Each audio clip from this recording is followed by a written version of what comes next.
எங்களை மகிழ்ச்சிக்குள்ளாக்கும். Price Lord. நாங்கள் எங்கள் வாழ்நாளெல்லாம் களி கூர்ந்து மகிழும்படி காலையிலே எங்களை உமது கிருபையால் திருப்தியாக்கும். தேவரீர் எங்களை சிறுமைப்படுத்தின நாட்களுக்கும் நாங்கள் துன்பத்தை கண்ட வருஷங்களுக்கும் சரியாய் எங்களை மகிழ்ச்சியாக்கும். திருப்பாடல் சங்கீதம் 90, 14 மற்றும் 15 இறை வார்த்தைகள். இந்த திருப்பாடலை எழுதின மோசே மனமுடைந்து, நாங்கள் துன்பத்தை கண்ட வருஷங்களுக்கு சரியாய் எங்களை மகிழ்ச்சியாக்கும் என்று பாடுகிறார்.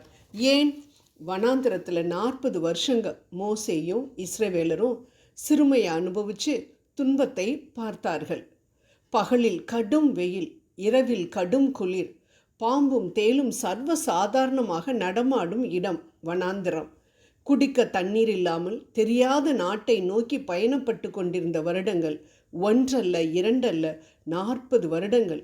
ஆண்டவருக்கு எதிராக இஸ்ரவேலர் முறுமுறுத்ததினால் ஆண்டவர் அனுப்பின கொல்லிவாய் பாம்புகள், பாதைகள், கொள்ளை நோய்களின் மூலம் அநேகர் இறந்தனர். மேலும் பூமி பிளந்து அநேகரை விழுங்கி போட்டது. வானிலிருந்து தீயை இறங்க பண்ணி ஆண்டவர் அநேகரை அழித்து போட்டார். ஏன்?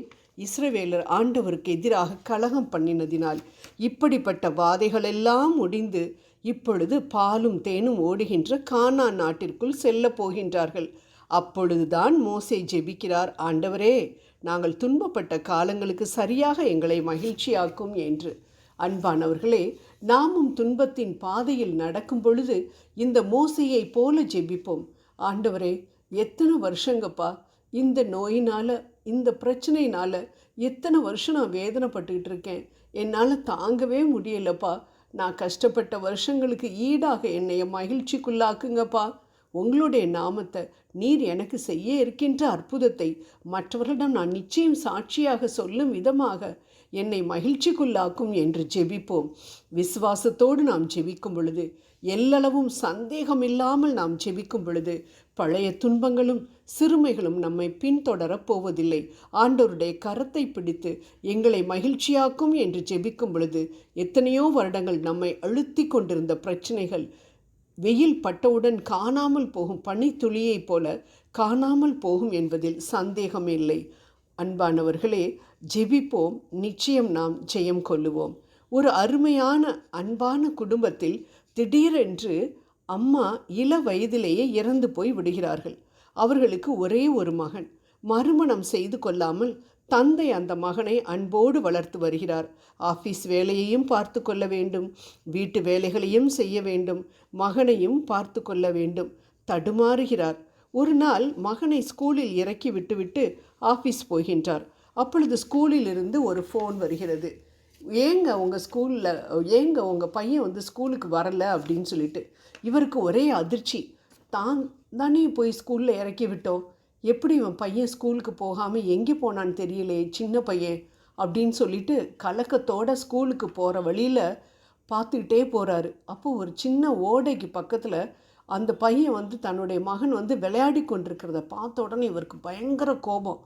பக்கத்தில் இந்த மரத்தினுடைய கிளையை ஒடித்து அடி என்று அடித்து அவனை தரதரவென்று இழுத்து கொண்டு வீட்டுக்கு வருகின்றார். அன்று இரவு மகனை அடித்து விட்டதை நினைத்து மனம் வருந்தி அவன் அறைக்கு சென்று பார்த்த பொழுது ஒரு அதிர்ச்சி.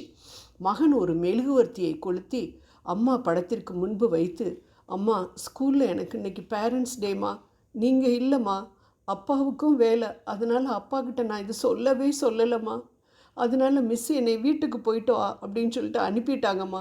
உங்களுடைய ஞாபகம் வந்துருச்சுமா, நீங்கள் உயிரோடு இருக்கும்போது என்னோட எப்பயும் விளையாடுவீங்களே ஒரு ஓடைக்கு பக்கத்தில், அந்த ஓடைக்கு போய் உங்களோட விளையாடுறதா நினச்சி விளையாடிக்கிட்டு இருந்தேம்மா, ஆனால் அப்பா அடிச்சிட்டாங்கம்மா, ரொம்ப வலிக்குதுமா அப்படின்னு சொல்லி அழுது கொண்டிருந்தானாம்.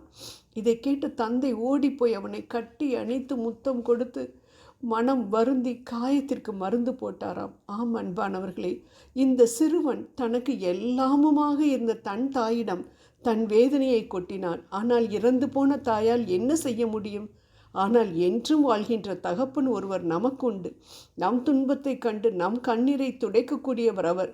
ஏனென்றால் அவர்தானே துன்ப பாதையில் கடந்து போனதினால் எபிரேயர் 2:18 நம் துன்பத்தின் வேதனை அவருக்கு நன்றாகவே புரியும், ஆகவே நம்மை தேற்றுவார். சர்வ வல்லவரான அவர் நம்மை துன்பத்திலிருந்து நிச்சயம் விடுவிப்பார். ஜெபம் செய்வோம். அன்பின் தகப்பனே, எங்களுடைய துயரங்களை உம்மிடது பாதத்தில் நாங்கள் வைக்கின்றோம். எங்களை மகிழ்ச்சிக்குள்ளாக்கும் ஆண்டவரே, ஆமேன்.